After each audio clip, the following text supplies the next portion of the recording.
to really create the overall proposition that's going to make this long-term viable.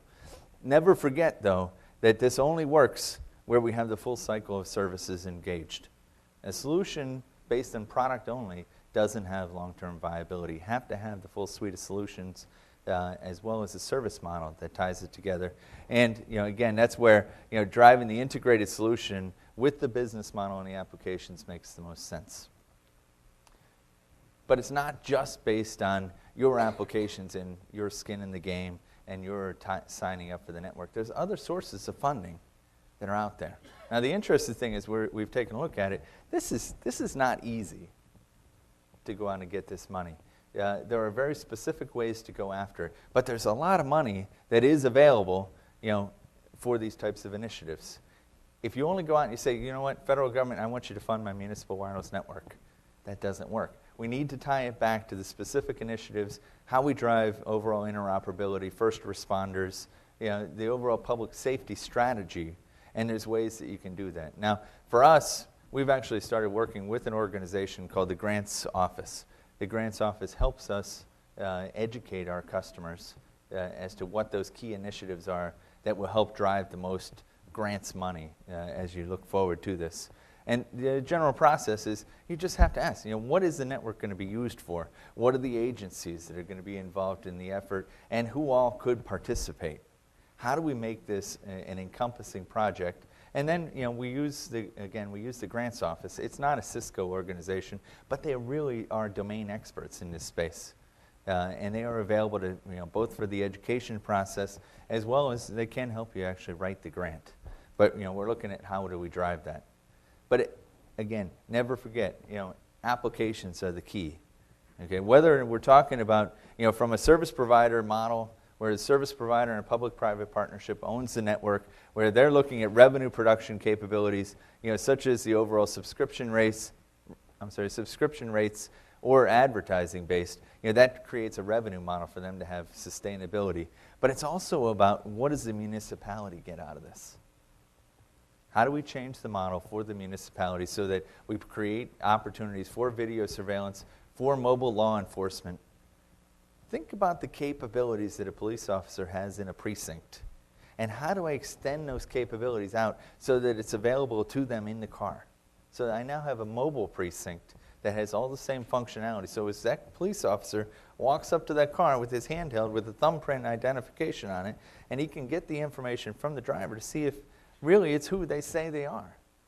Gives them the ability so that they understand that if the car may have been stolen, not registered, involved in an accident, etc. On the municipal side, we've talked a lot about this. I'm going to talk a little bit more today. Things that create capabilities for the worker to move quicker in their job, get the job done, and help out society. If I can get a building inspection done or a health inspection done today, rather than waiting 2 weeks, 3 weeks, 4 weeks, that's a real value to the society. I don't know how many people have ever waited for that last building inspection if you're working on your home. If you have to wait 2 weeks, that's a burden. If that municipal worker, who's doing the inspection has to go back to his office to get more information, come back on site, that's not good for them either. And at the end of the day, how do we change the overall productivity model? And we'll talk a little bit more about applications. This is a slide that I've borrowed from my friends at IBM. Very specifically, you think about it, a sensor camera picks up a crime. Police officers on their way to the crime. The crime is already relayed back to the dispatcher so that they know exactly what's happening.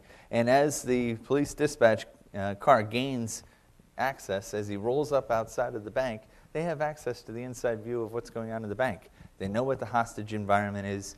They know what the overall situation is that they're facing.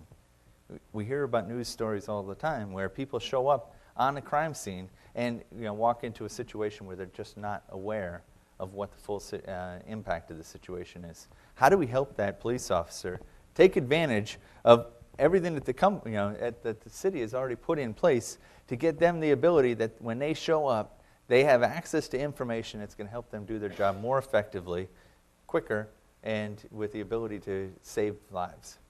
Their life, our lives, access to the people inside the bank.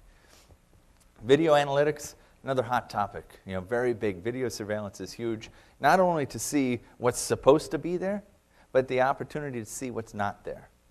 Or, I'm sorry, what's not supposed to be there. If the person is not supposed to be standing in the field underneath the airport, that's a valuable piece of information for somebody to have.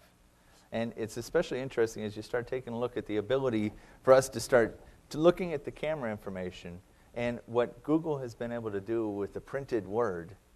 We're going to have the capability. We know that there was a robbery at the bank. We know that there was a blue Chevy truck that was involved in that robbery. Video information is just data. We can search that information as well, giving me the ability to go back and look at other sources of video and search for that blue Chevy truck is going to help me to solve that crime. It's going to help me to understand where the guy's going next, and it's also probably going to help me apprehend the criminal and get them through the criminal justice system faster, based on the capability of doing this. You hear a lot about alarms and sensors, license plate recognition. I know we spoke about that earlier today.